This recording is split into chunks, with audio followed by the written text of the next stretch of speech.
May I come in, sir? Yes, please do. Good evening, sir. Good evening, ma'am. Good evening. Please take your seat. To Mr. Rahul. Yes, sir. Rahul, tell us something about you. So I belong to Indore, Madhya Pradesh. I have done my graduation in chemical engineering from IIT Bombay, and post that I have joined Axis Bank as a risk analyst, and then I started preparing for civil services. Last year I got into Indian Railway Traffic Services, and presently I am on extraordinary leave from the service. You're on UL because you were already appearing in the exam, and yes, sir. Right. So this UL will affect your seniority over there or no? I don't think so, sir. It is a part. I mean, you can take 1 year leave. It is a part of the service, so it is not an issue. Okay. So Rahul, it means you basically trying only for 3-4 services? Yes, sir. May I know the preferences? So IAS, IPS, Foreign Service, and Revenue Service Income Tax. So these are the 4 services you're trying? Yes. Okay. And you're basically from Indore? Yes, sir. You studied in IIT Bombay for 5 years. That is BTech, MTech. Yes, it was integrated course. So don't you think that staying in engineering field, either in academics research or in industry, would have been better than getting into IITS, or for that matter even IAS?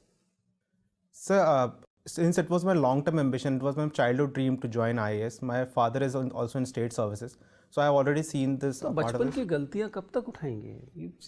You dream it because of your parents, but now you have grown up.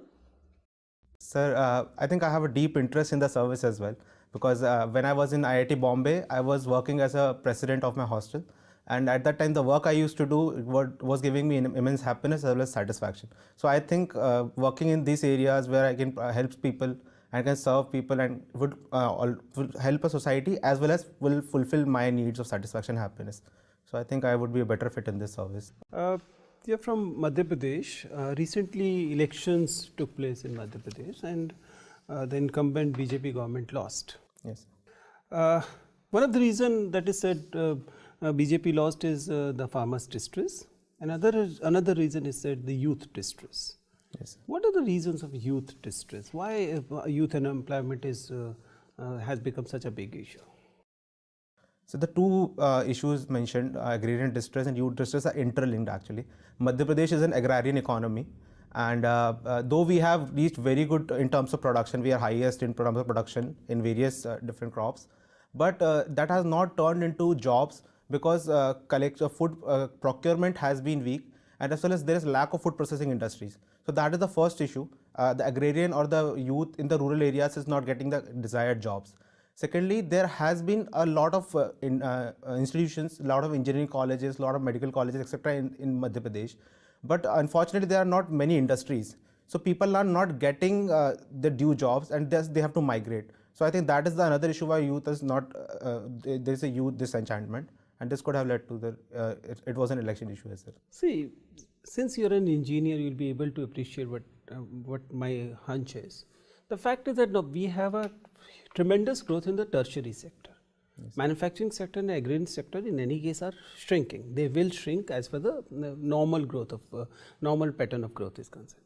And the fact is that the tertiary sector cannot actually provide job to all. Right. So are we in for a very long inning of jobless growth world over? Sir rightly pointed out that tertiary sector is growing and maximum jobs are in that area. But definitely we need to focus upon manufacturing, because that is where the labor intensive jobs are.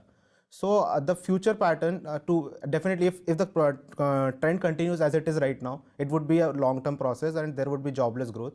Thus we need to change and we need to go for manufacturing plus services led growth. So in that sense, we need to focus on manufacturing. For example, labor intensive sectors we need to focus upon, as rightly said by economic survey previously as well, and also the service sectors, because they provide higher growth, higher jobs, and integration of both the sectors can be a way ahead.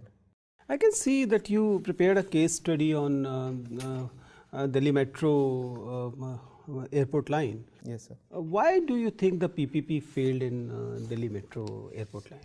So there are multiple issues which led to the failure. First was the ridership estimates were far-fetched. I mean, the ridership estimates which were targeted for first few years are still not reached yet. So that was the first issue. Second was the private concessionaire, that was Reliance Infrastructure, moved out of the project because of civil defaults in the structure, and there was in the concessionaire agreement there was no point, or there was no mention of the who will bear the maintenance cost. So there was dispute between the private and the public partner, and that led to the failure. And the last one was I think from the private partner side there was a fault, because there were a lot of avenues provided by the public player or the government for non-fair revenues which were not targeted, and thus it was, I think, lack of patience from the side which led to the failure. Because you are already in IRTS, this experience from the PPP failure in the airport line, do you believe that it is some kind of a warning well for Indian Railways as well, because they too are eyeing a similar kind of partnership in many areas?